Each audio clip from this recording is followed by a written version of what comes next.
tell you, this is totally Michaela. So she wants me to do this interview, and I'm like, totally cool. Do you want a studio? Do you want a room? She doesn't know what she's doing. She's having a road trip across California. She's like, I'm just stopping in the Bay Area for like 5 minutes. I'm like, okay, it's a drive-by interview. I've never done that, but fine.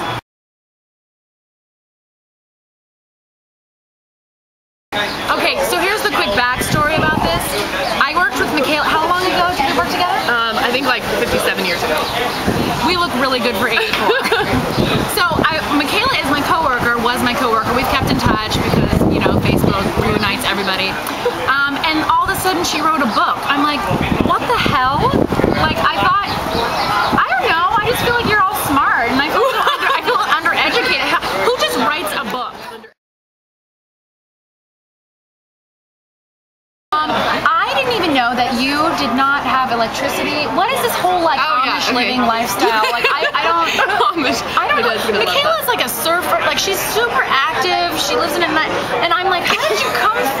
Who are you? I don't even know who you are. You've gone through all this stuff. Yeah. Okay. So my dad, he had a very successful construction business, and it was very similar times to what it is now, which was, you know, economic crisis. People are struggling. They're losing their homes, and he had a couple business transactions go south in light of the real estate economy crashing in 1992, and he decided to literally sell everything that we owned rather than declare bankruptcy. And so with that, he had a small amount of cash, and he bought a 27-foot trailer and moved us up to nowhere. And you lived in the trailer? In the trailer with no running water and no electricity for 4 years. 4 years? 4 years. During high school. No TV? No TV. No internet? No, and there wasn't internet yet. Or maybe, no, Gore probably thought up the internet by then. It wasn't okay. But it wasn't like for lay people. You mean Jesus. Or is Jesus. So what did you do for fun? Well, you know, we played with rocks and sticks and sat in the dirt. You and your two younger brothers. Two younger brothers, okay. Now at the time, did you feel this was normal? Because you just have to adapt. No. Oh, you knew we knew it was jacked up. I'm like, I know that. This is a typical interview with Michaela. Nacho's dog, friend stopping by, she's got paparazzi, and she's not even trying. Nintendo growing up, and now I feel spoiled.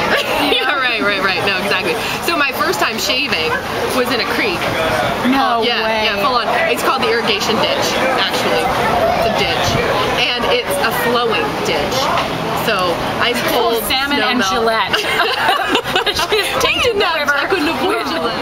See, this is the thing. I don't need, like, you think you know someone, but then you hear all this other stuff. You're like, how did you go? Like, how did you turn out normal? Yeah. Whoa. Well, why are you not on Dr. Phil right now? Yeah. Or Oprah. Oh, wait. Oprah. Oh, wait.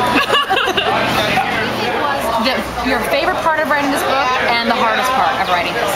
Oh, that's so excellent. Okay, so my favorite part was putting it up on the internet, because I put up the chapters and then getting the feedback, especially from like family, people that were around during the time, because the most interesting thing is everyone had a different perspective on what we were going through, and kind of what the story's about is the fact that we didn't have anything, but we had love, and we had a lot of support, and that's what pulled us through it. So I loved putting it up for other people, because they got to read it. They got to see kind of my perspective as a 12-year-old, 13-year-old, 14-year-old girl. The worst part, and you know, it's so funny because as I'm writing this, people are saying, "Oh, I've always wanted to write a novel," and I'm like, "You should." And then I got to dude, I did. Yeah, I'm like, I'm totally doing it. And then I got to the editing part, and people are like, "I totally want to write a novel." I'm like, "Yeah, it's probably not for you."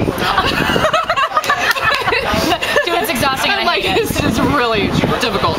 So I went up to Georgetown for a month to finish writing it, and I knew that was kind of like the only place that I could really dive through the last year of my life and put it all together. And the hardest part was editing, because you have to relive. It's easier when you're writing it, or at least for me, because it was therapeutic, but when you're editing it, you're kind of taking everything that you've already felt and re-feeling it. And so I'd literally be sitting on the couch with a huge glass of wine or a cran vodka, you know, and I'm like, my life sucked, you know, and my mom's like, what's wrong with you? And I'm like, it's hard to read it, Mom. But, you know, then at the end of the month, what's funny is I handed it to my mom, and I'm like, you know, get a red pen, have at it, you know. And I'm watching my mom, and she's sitting on the couch, and she's bawling, and she's like, you know, this was hard times. That we, you know, it wasn't always happy, chipper, go lucky. We had great fun times, and I think I did a good job of capturing those. And even going through the second part 2 of the book, I think I did a good job of capturing the happy stuff. But man, there was a lot of hard stuff. Yeah, because it always stays here. It's always here. It does. I mean, you forget, I think, a lot of the bad stuff and take away. Hi, Renee, we hear you. And take away the happy memories, but it's tough. But it's all out. It's done. It's done. You've gotten a chapter, so to speak, of your life out. Yep. Calm down. Now we're working on part 3. Yeah, part 3. Which is not killing the dog. The next traumatic episode to happen. So the book comes out May 15th, actually. May 15th. So, 2009. In a store. You can buy it in a store. Yeah. Oh, I know. Right? That is so exciting. In a store. I know. We didn't even do anything. Dude.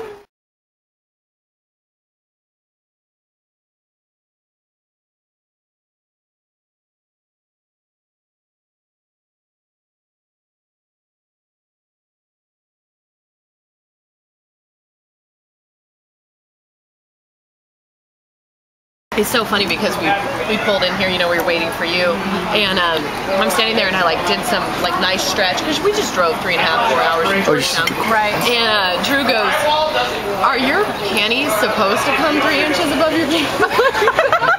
I saw them when you bent over. Those, excuse me, those are not granny panties. Don't have lace on them. These are sexy granny pants. Dude, those are not those are like some good underwear. Everybody. That's your grannies, and those are like my Saturday night. That's what I'm saying. Like, Never gonna get used because I have no game panties. Just because they're full butt doesn't mean they're not sexy. They're sexy. If that's granny, then you're a gilf. Stupid. That was dumb.